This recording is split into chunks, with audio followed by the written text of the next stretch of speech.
उस विषय पे मैं पूरे समाज को चेताना चाहता हूँ।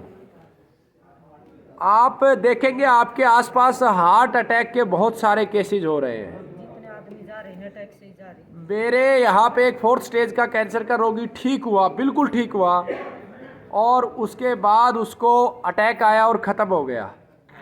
बिहार में एक गांव में 13 लोगों को अटैक आया, जिसमें 15-15 साल के बच्चे भी थे। तो आज मेरे साथ एक भाई है, उनको जानेंगे उनके पिताजी को आखिर क्या हुआ, कैसे वो इस संसार से चले गए। सबसे पहले जानना चाहूँगा आपका नाम क्या है? मेरा नाम उपेंद्र है। मैं गांव बदानी जज्जर से संबंधित हूँ। और मेरे पिताजी लगभग उन्हें 20 साल पहले अटैक की प्रॉब्लम हुई थी। हाँ। जिसमें कि रोहतक उनका उपचार हुआ था। हाँ। और डॉक्टरों ने सर्जरी के लिए, बाईपास सर्जरी के लिए तक बोल दिया था। लेकिन हमने चूँकि ऑपरेशन हम कराना नहीं चाह रहे थे, तो इसलिए हमने डॉक्टर साहब को मना कर दिया था और हम अपने पेशेंट को घर ले आए थे। तो लेकिन हमने उस तुरंत देसी दवाइयों से आयुर्वेद का उपचार प्रारंभ किया बीकानेर से। उस टाइम पे किसी से पता चला था हमें, तो बीकानेर से हमने दवाइयाँ खाई पापा जी ने, और उन्होंने परहेज किए अभी ताउम्र तक। और दवाइयों से उनका तब 22 साल के दौरान कभी कोई शिकायत नहीं हुई। और अभी मतलब ठीक थे बिल्कुल।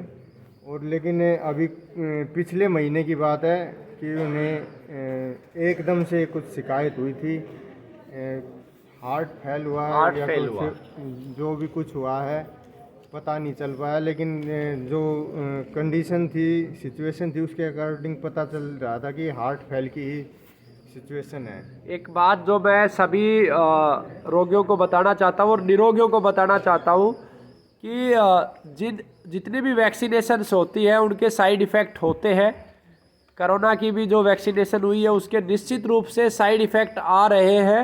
और जो वैक्सीन थी उस कंपनी ने भी आप साफ साफ लिखा हुआ था कि कोई जिम्मेवारी नहीं होगी हमारी, इसका कोई साइड इफ़ेक्ट होगा तो सभी दवाओं पे होता है। मैं ये नहीं कहता कि ये एक बहुत बड़ी या नई बात है, इस प्रकार की घटनाएं सदियों से होते आई है। लेकिन अब हार्ट अटैक के बहुत सारे केसेस बढ़े हैं। इनके केस में भी मैं जानूंगा कितनी वैक्सीन उन्होंने ली थी। उन्होंने 2 वैक्सीन उनकी लग चुकी थी और तीसरी बूस्टर, हाँ माता जी बता रही है, मेरी बूस्टर डोज भी उनको लग चुकी थी। तो बूस्टर डोज भी ले चुके थे। और मेरे संज्ञान में जितने हार्ट अटैक के केसेज आए हैं वो सब बूस्टर डोज और ये ले चुके हुए लोग थे। और हार्ट अटैक कम से कम 10-15% बढ़ चुका है। तो मेरी प्रार्थना है उन रोगियों से जो वैक्सीनेशन ले चुके हैं वो एक काउंटर मेजर के रूप में रोज़ाना गौमूत्र पिए 20 से 30 ml। अर्क लई ताज़ा गौमूत्र गाय का, उसमें तुलसी के पत्ते डाल के उबाल के ले, और हरड़ का चूर्ण, ये 2 चीज़ें ज़रूर प्रयोग करें। इससे आपकी हार्ट अटैक की संभावना, जो वैक्सीनेशन का साइड इफ़ेक्ट है, वो कम हो जाएगी। और गुरुकुल की टीम इस पर शोध कर रही है, बहुत जल्द आपको इसका विकल्प देंगे, जिससे कि जो समस्या हो चुकी है वो तो हो ही चुकी है, आगे समस्या ना आए। बहुत बहुत धन्यवाद आपका।